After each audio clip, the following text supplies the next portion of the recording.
let me talk to you about looting. Psst, give me the loot. What's up, folks? I'm Lil Guillotine. You're tuned into another episode of the Chopping Block. Guillotine and your neck meets beautifully. The Chopping Block. So when I grew up, we had very little to eat, right? There was this time I remember when I was 7 years old. We were so starving, my brothers and sisters and me and my mother, that one day as we waited for the food vouchers from the church or the social service department, we had to resort to eating ants because we were so starving, right?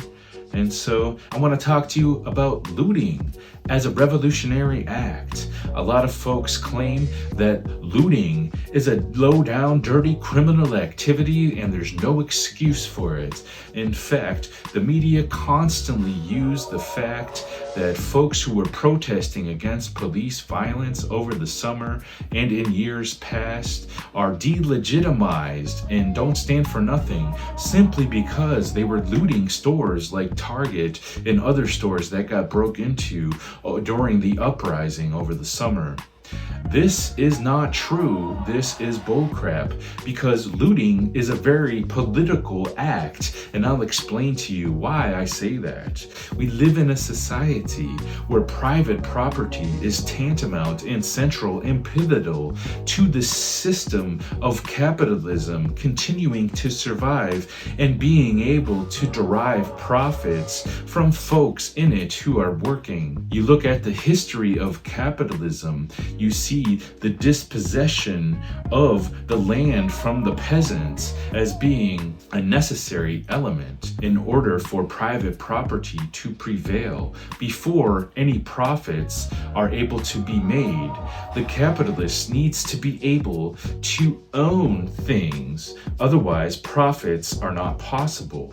That's why at the beginning of capitalism, it was important for the capitalists to appropriate the land from the peasants and instill laws that would make it illegal for peasants to even pick food off of land, because the capitalists needed to own that land in order to turn it from a communal space into a private property off of which profit could be derived. For there is no factory if the capitalist does not own land to build the factory on. There is no way to exploit the workers if the worker is able to live off the land freely, as would be possible if there weren't private property. And so you saw laws that made it illegal, punishable sometimes by death and chopping off of the hands, if peasants were to go onto that land and gather berries and hunt on it, right? They turned land into capital. Land was the very first capital. And so you see a continuum of things that are necessary to live being turned into private property by the capitalist class over the years as capitalism evolved. Private property is so central to the capitalist system. A system of law and governments has been created to enforce private property. And in fact, one of the main roles of the police, the first role of theirs being to reinforce anti-blackness, is to protect private property and the capitalist class from the common folks who would otherwise take that property because they basically needed to live, right? That's right. If you steal something, you very well may end up killed by police, whose role is to protect private property.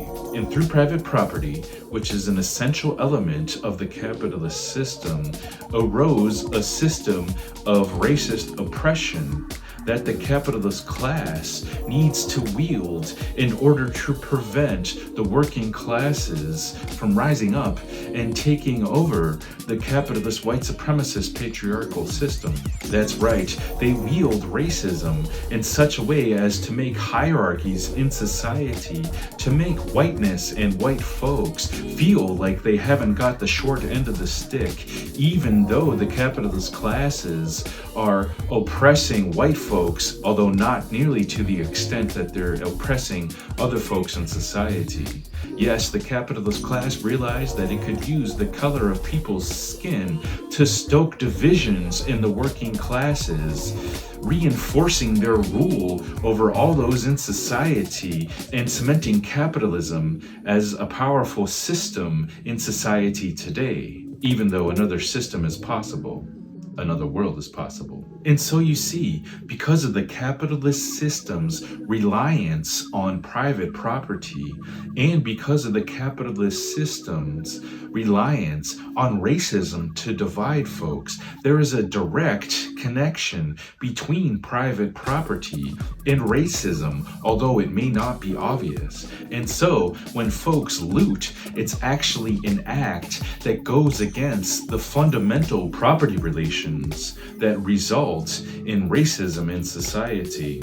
So the simple act of taking something from Target serves to dismantle the system of property relations and is in fact a revolutionary act. That's not to mention the fact that folks who seek to overthrow capitalism and build a revolutionary movement would not be able to do the important organizing work if they're not able to be fed and have a roof over their head.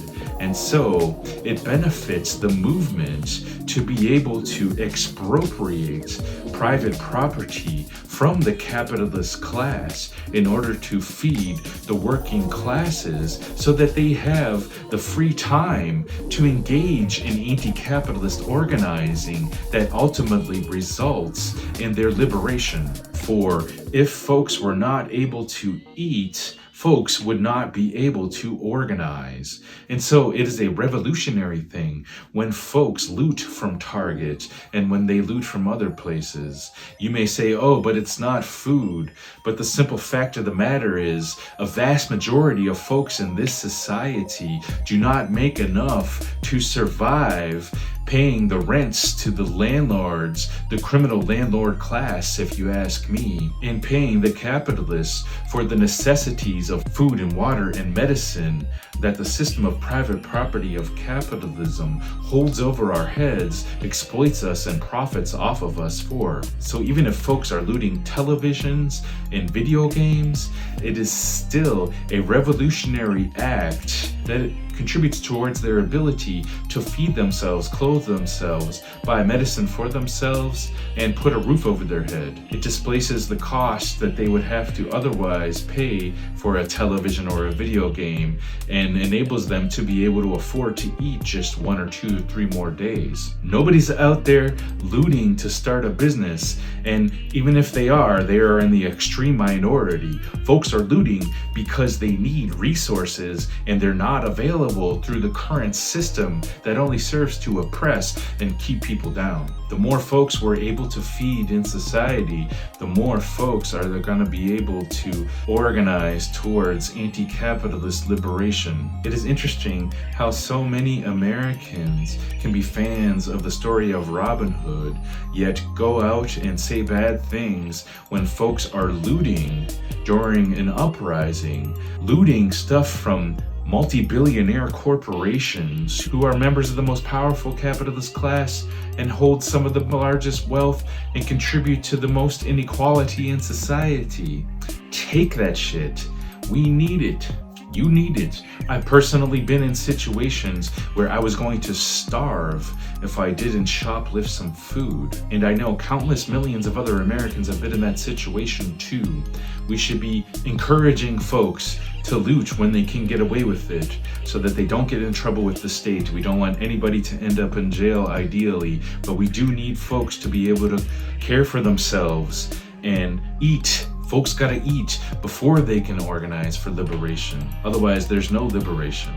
I hope I've laid out a cogent argument for why looting is revolutionary, an act that fundamentally goes against the property relations of the capitalist state, a liberatory act of self-sustenance, increasing the ability of the people to be able to organize. Let me know what you think.